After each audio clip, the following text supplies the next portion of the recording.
आवाज यायला लागले धडलं म्हणजे माणूस उडी मारली की अशी बुडबुड आवाज असं जाणवत होतं कोणतरी हाय कोणतरी हाय बाय. आज आमची 4 पटीने हात झाली होती. हॅलो गाईज, कसे तर तुमचं स्वागत आहे माझ्या युट्यूब चॅनलमध्ये. तर त्याचं नाव आहे कल्पेश स्वामी ब्लॉग्स. तर आम्ही आज हॉरर स्टोरी सांगणार आहे, ज्याचे म्हणजे अनुभव जे घडलेत ना प्रत्येकाच्या बाबतीत, तर त्याची मी स्टोरी सांगणार आहे. तर आमच्या ब्लॉगमध्ये कंटिन्यू राहा आणि ऐका. तर आपली स्टोरी आजची चिपळूणची आहे. चिपळूणला म्हणजे मम्मी ॲडमिट होती कराड हॉस्पिटलला. तर तिकडे राहुल आणि दिदी गेली होती. तर तिकडनं ते येत होते तेव्हा गाडीत जरा म्हणजे असं बस वगैरे जरा कशा उलट्या वगैरे होतात, त्याचा त्रास व्हायला लागला. आणि चिपळूणला बघ एक असते वेडीबाई, तर ती तिथंच होती. त्यांनी बघितला ती आहे तिथं. त्यानंतर मग ते मेडिकलला आलं तिथे गोळ्या घ्यायला. चिपळूणचं मेडिकल आहे ना, चिपळूण मेडिकल, तिथं गोळी वगैरे घेतला आणि परत जात होतं रिटर्न स्टँडच्या साईडला, चिपळूण स्टँडला.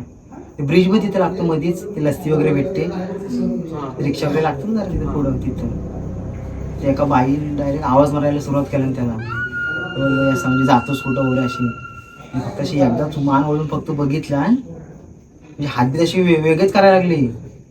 परत कधी एवढं बघितला नाही. डायरेक्ट मोबाईल ते हनुमान चालीसा लावला, डायरेक्ट फुल स्पीडली चालतच. म्हणजे रस्त्याला कोणच नव्हतं, एकदम रस्ता एकदम शांत. हे बेकार सीन. म्हणजे अशी एक स्टोरी घडलेली आहे, रिअल वाल्या. असं काय कोणाचा इकडलं तिकडलं सांगून काय नाही. तुम्हाला कोणती माहिती असेल तर सांगा. भावना आताची स्टोरी आपल्याला विघ्नेश आणि सक्षम सांगणार आहे, त्यांच्या बाबतीत घडलेली आहे. तर बघा तिथं स्टार्ट करतील स्टोरीला. तर सांगा. कैऱ्यांचा सीझन होता. कायऱ्या काढायला जातात काय? हा, दुपारची 3:15 पावणे 3:30 वेळ होती. आणि सक्षम, मी, राज, हरी, अंश असे 5-6 जण आम्ही गेलेलो होता कैऱ्यांना दुपारच्या वेळी. आणि तिथं आम्ही 4-5 पहिल्या कैऱ्या पाडलेल्या. कुठे गेलेला कायऱ्या पाडायला? भरपूर म्हणजे मारकोंडे भरपूर, तिकडं झाडं, एक घर नाही तिकडं. आवाज नाही कोणाचा, सामसूम होता. सगळी कसं आमचं पहिले एका झाडावर गेलेला, तिथं कोणच नव्हते, आंबेच नव्हते. पुढं गेलेला तिथं पण नाही. मग हे बोलले तिकडे पुढे जाऊ, एकदम रान आहे तिकडे जाऊया. जंगल होता काय? हा, जंगल होतं. तिकडे गेलेला. तिकडे मग 5-6 आंबे तोडलेले आम्ही. आणि असेच कोणीतरी आम्हाला मध्येच आवाज मारला जंगलात एवढ्या. हा, आणि आम्ही पाठीवरून आम्हाला वाटलं ते बकरीवाला तिकडे न्यायचा ना, आम्हाला वाटलं तोच आहे म्हणून आम्ही तरी पण काय ऐकलेलं नाही, लक्ष दिलं दिलेलं ना. आम्ही आंबेच तोडतो. तर परत कोणीतरी आम्हाला पाठनं आवाज मारला. परत आला ते पण जोरात आला. त्यावेळी आम्ही सगळे काही घाबरला. तेच आंबे घेऊन आम्ही परत सटकलेला. आणि घरी ना पुढं जायचं गेलं, पुढे जाऊन थांबलेला. आणि तो बकरीवाला आहे काय तो बघितलेला अगोदर. त्यानं वाटलं बकरीवाला असं. तिथं कोणच नव्हता, नाही बकऱ्यांचा आवाज नाही, कोणच नव्हता माणूस तिथं. तिथनच मग आम्ही घरात गेलेला. घरात जाऊन पण आमच्या अंग थरथर होते. हो, त्या कोणाला पण वाटत होते ते दुसरे काका असतील. ते काका पण नव्हते, ते काका घरात होते. झाऱ्याकडे गेलेलो का तिकडे? झाडाच्या इकडे. झाऱ्या तिकडे का बेडकाच्या इकडे? बेडकाची इकडे तिकडे आतमध्ये गेलेलो? तिकडनं आतमध्ये गेलेला. डेंजर सीन झाला तुमच्या बाबतीत. हो. तर भावांनो, अजून एक माझ्या बाबतीत घडलेला अनुभव आहे, तो म्हणजे रत्नागिरी मधला आहे. तर रत्नागिरीत ती बोर्ड तुटलेली माहिती आहे का, पडलेली मीरा बंदर.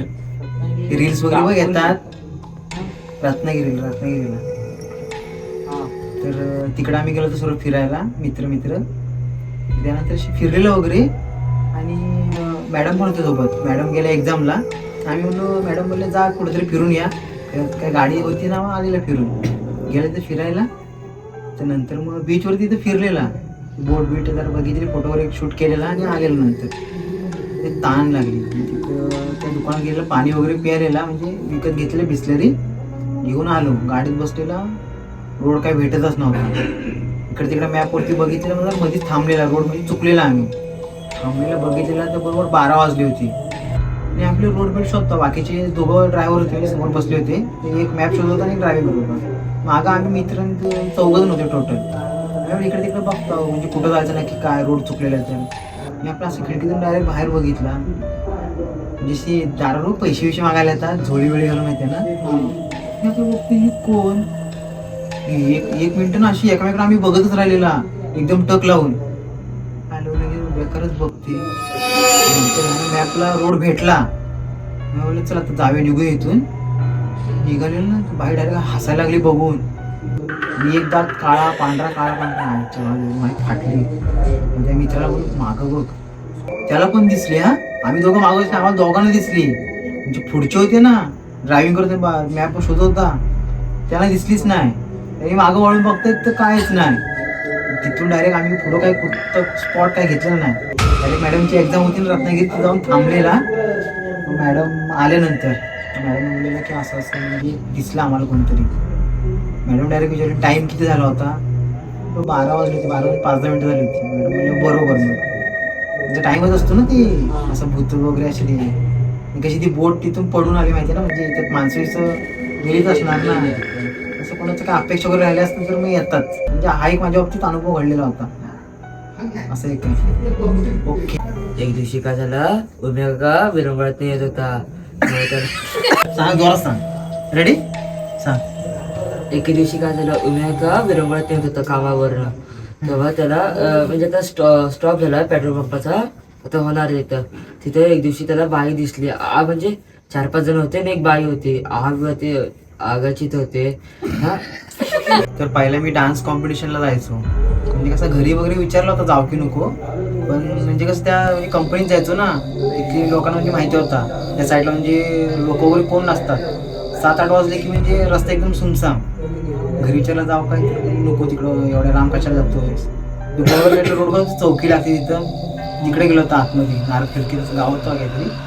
तिकडे गेलो होतो शेणी मी दोघंच. नंतर किती 7 वाजताच निघालेला. म्हणजे लवकर पोचायला पाहिजे ना. म्हणजे काळोखातनं भेटलं नाही तर मॅप टाकलेला. मॅपला बघितलेला काहीतरी पवारवाडी होतं नाव वाटतं. गेलेलं मध्ये 10 किलोमीटर गेलेलं आतमध्ये.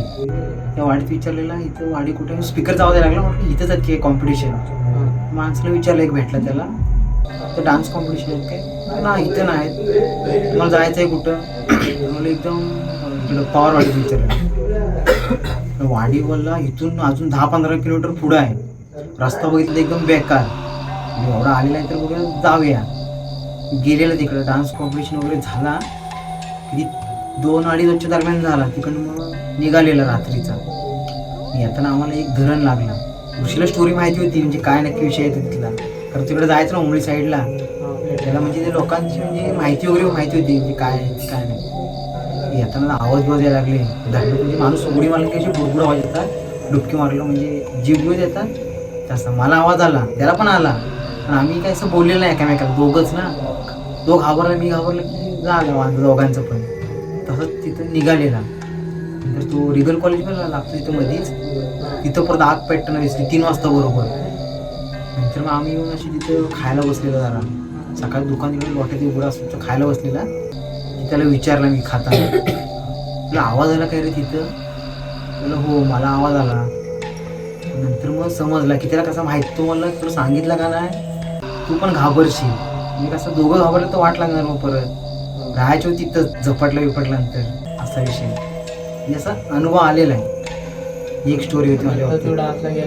त्यानंतर डान्स सोडला. लांब कुठंच गेलो नाही कॉम्पिटिशनला. चिपळूणला असली तरच. त्यानंतर नाही कुठं. जवळच जायचं. लांब कधी गेलोच नाही. तर आजारी कुठं सोडला सगळं डान्स. अशी एक स्टोरी होती. एके दिवशी काय झालं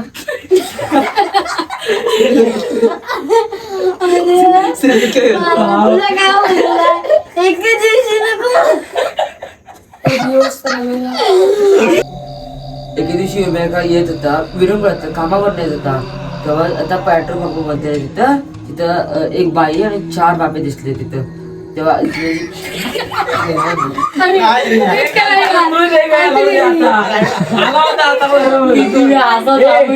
पेट्रोल पंप बनतोय तुला अगोदर माहितीये.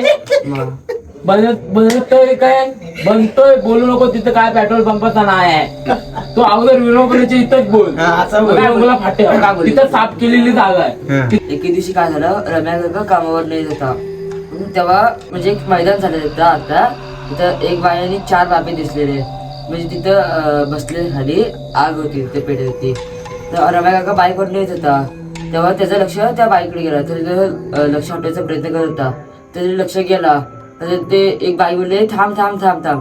तेव्हा काय झाला की तर रम्या काका थांबला. नंतर तुझे बाई तो बोलला कुठे जातोस, ती बोलली कुठे जातोस. हा तर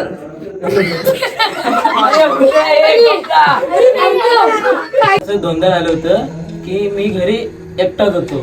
पहिल्यांदा राहिलो होतो घरी एकटा, त्यावेळी पप्पा वगैरे बाहेर मीटिंगच्या कामावरती गेले होते, दादा कॉलेजला गेला होता आणि मम्मी मामाकडे गेली होती. मी शाळेत एकटा घरी आलो होतो. त्यावेळी मला असं सारखं भास होत होते की कोणतरी माझ्या आजूबाजूला फिरतंय वगैरे असं तसं.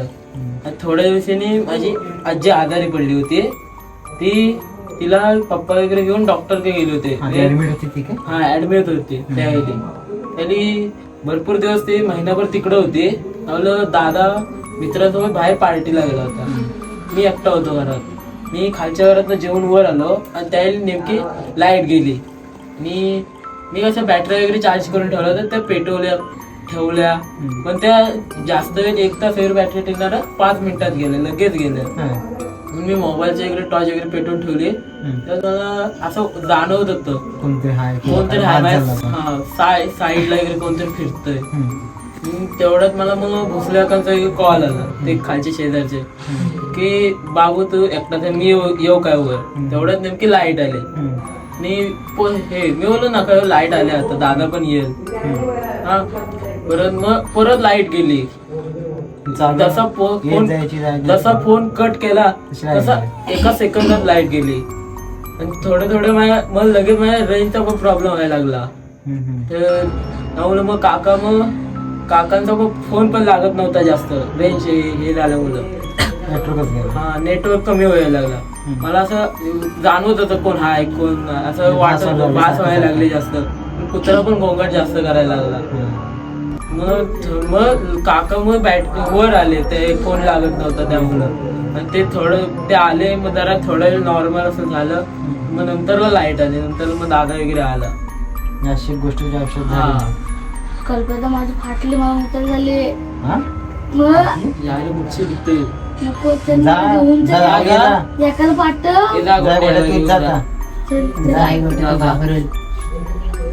भावानं बघितलं हॉरर स्टोरी बघून आमचे शेजारचेच लोक घाबरायला लागले. जे ब्लॉग बघते त्यांनी पण घाबरू नका, त्याचा आनंद घ्या. म्हणजे आमच्या बाबतीत अशी घडलेल्या आहेत गोष्टी, त्याचा फक्त आम्ही तुम्हाला सांगण्याचा उद्देश केलेला आहे. तर सांगा कमेंट्स करून तुम्हाला कशा वाटले ते आमच्या हॉरर स्टोरी. आमच्या घरात एक आई आलेली, तेव्हा लाईट गेलेली. तेव्हा माझे पप्पा कामावर गेलेले आणि काका वगैरे जाते ते शिकारीला. तेव्हा लाईट गेलेली आणि सरपंच बाबा त्यांच्या घरात काम करत होते ना माझं, तिथे लाईट चकचकत होती.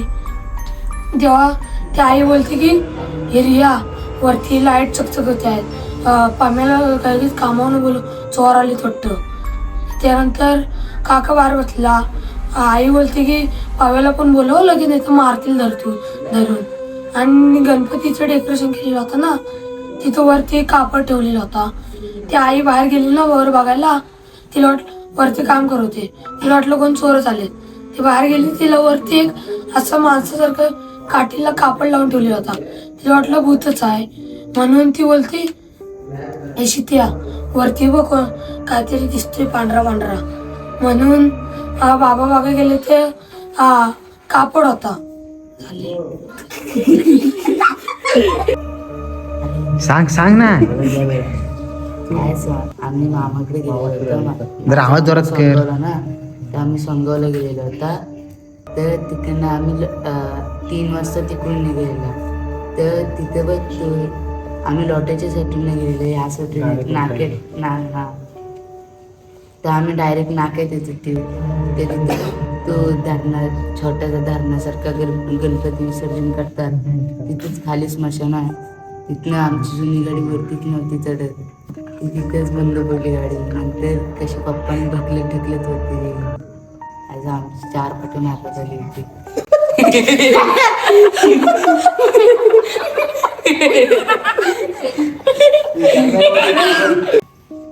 जास्त म्हणजे 4थ्या दिवशी जास्तच करायला लागली. म्हणून 4 कानाखाली वाढला.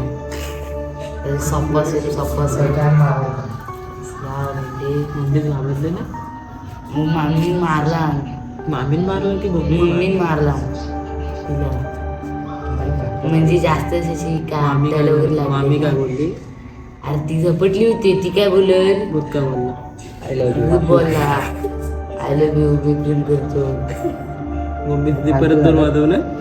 तू काय प्रश्न नको तोंड मान. नाही ते काही तिथे